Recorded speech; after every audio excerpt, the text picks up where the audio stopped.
Christus vivit, il vit le Christ.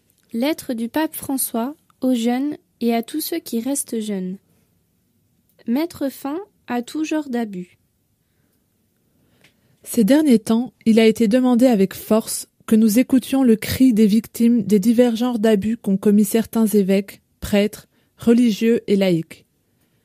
Ces péchés provoquent chez leurs victimes des souffrances qui peuvent durer toute la vie et auxquelles aucun repentir ne peut porter remède. Ce phénomène est très répandu dans la société et il touche aussi l'Église et représente un sérieux obstacle à sa mission.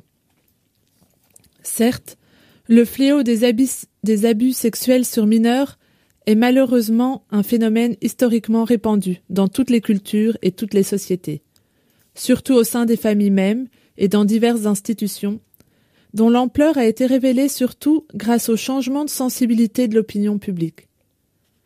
Mais l'universalité de ce fléau, alors que se confirme son ampleur dans nos sociétés, n'atténue pas sa monstruosité à l'intérieur de l'Église.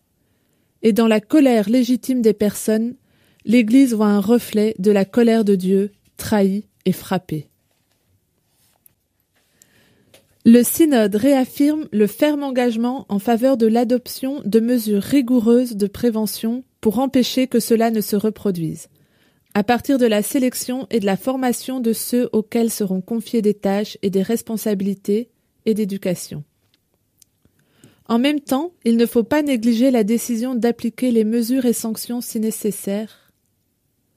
Et tout cela avec la grâce du Christ. Il n'y a pas de retour en arrière possible. Il existe différents types d'abus. Abus de pouvoir, abus économiques, abus de conscience, abus sexuels. Il est évident qu'il faut éradiquer les formes d'exercice de l'autorité sur lesquelles ils se greffent et lutter contre le manque de responsabilité et de transparence avec lequel de nombreux cas ont été gérés. Le désir de nomination, le manque de dialogue et de transparence, les formes de double vie, le vide spirituel ainsi que les fragilités psychologiques constituent le terrain sur lequel prospère la corruption. Le cléricalisme est une tentation permanente des prêtres, qui interprètent le ministère reçu comme un pouvoir à exercer plutôt que comme un service gratuit et généreux à offrir. Et cela conduit à croire appartenir à un groupe qui possède toutes les réponses et qui n'a plus besoin d'écouter et d'apprendre quoi que ce soit, ou fait semblant d'écouter. Sans aucun doute, un esprit clérical expose les personnes consacrées à perdre le respect de la valeur sacrée et inaliénable de chaque personne et de sa liberté. Avec les pères synodaux, je voudrais exprimer avec affection et reconnaissance ma gratitude envers ceux qui ont le courage de dénoncer le mal subi.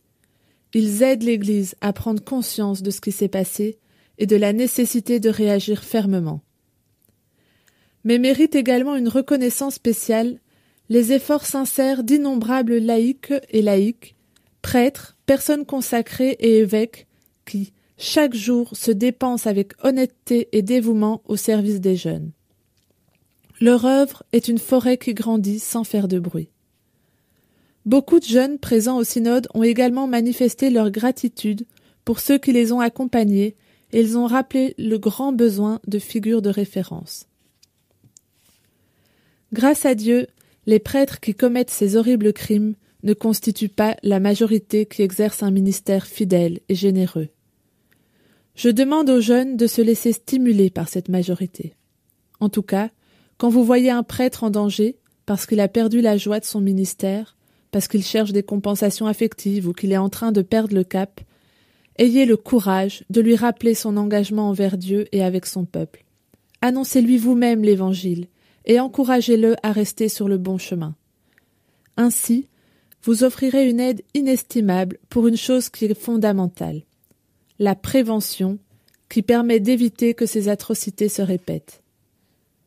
Ce nuage noir devient aussi un défi pour les jeunes qui aiment Jésus-Christ et son Église, car leur rapport peut être important face à cette blessure s'ils mettent en jeu leur capacité de renouveler, de revendiquer, d'exiger cohérence et témoignage, de rêver de nouveau et de réinventer. Ce n'est pas le seul péché des membres de l'Église dont l'histoire connaît des ombres. Nos péchés sont à la vue de tous. Il se reflète sans pitié dans les rides du visage millénaire de notre mère et maîtresse.